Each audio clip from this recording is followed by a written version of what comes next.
ભરૂચના સાંસદ મનસુખ વસાવા પોતાના નિવેદનોને લઈને ચર્ચામાં રહે છે। તેવામાં હવે પ્રધાનમંત્રી મોદીના પ્રવાસના કાર્યક્રમના ખર્ચને લઈને નવો વિવાદ શરૂ થયો છે, જેમાં હવે સાંસદે ભાજપ છોડવા સુધીની ચીમકી ઉચ્ચારી છે। ત્યારે શું છે આ નવો વિવાદ, આવો જોઈએ।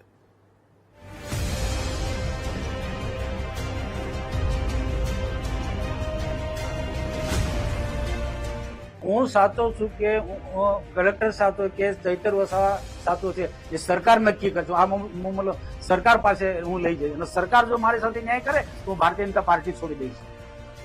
મને ન્યાય ન મળ્યો તો હું ભાજપ છોડી દઈશ। ભાઈ આ ચીમકી કોઈ પાર્ટીના કાર્યકર નહીં, પરંતુ ભરૂચના સાંસદ મનસુખ વસાવા આપી રહ્યા છે।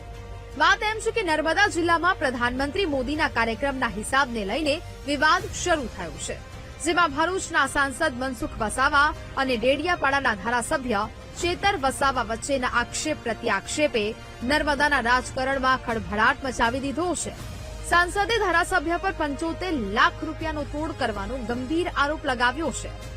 સાથે જ કલેક્ટર પણ આ ધારાસભ્યના ગુણગાન ગાતા હોવાના અને વાત ન સાંભળતા હોવાના આક્ષેપ લગાવાયા છે।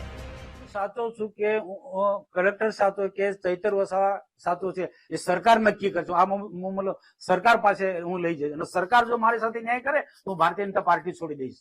કલેક્ટર પાસે પણ જઈશ અને સરકારમાં પણ જઈશ ને સરકાર જો મને ન્યાય નહીં કરે, જો મારી લડાઈ જે છે એ કોની સામે લડાઈ છે?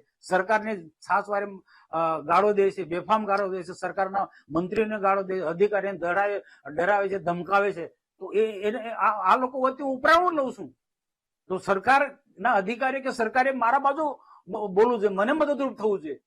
એના બદલે ખોટા લોકોને સરકાર બચાવવા માંગે છે કે કલેક્ટર બચાવવા માંગે છે। કલેક્ટર બચાવવા માંગે એટલે સરકાર બચાવવા માંગે છે એવું મારે માનવું। સરકાર વિશે શું કરે? સરકાર ન્યાય કરવો પડશે। સાચો કોણ છે ને ખોટો તપાસ સમિતિ નિયમે। બાકી નહીં શું કરતો? હું તો મુખ્યમંત્રી થી માંડીને બધાને લેતો, હું એકલો નહોતો, મારી સાથે જિલ્લા પાર્ટીના પ્રમુખ દિલરાવ હતા અને અમે સામેથી પૂછ્યું નથી, સામેથી કલેક્ટર અમને બોલાવીને કીધું છે।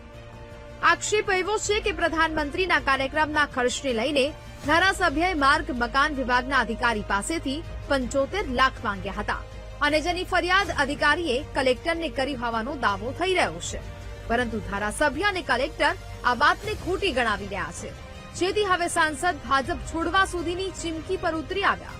પરંતુ સાંસદના આ તેવર સત્તા સામે ચાલે છે કે નહીં તે જોવું રહ્યું। Bureau report, VTV news.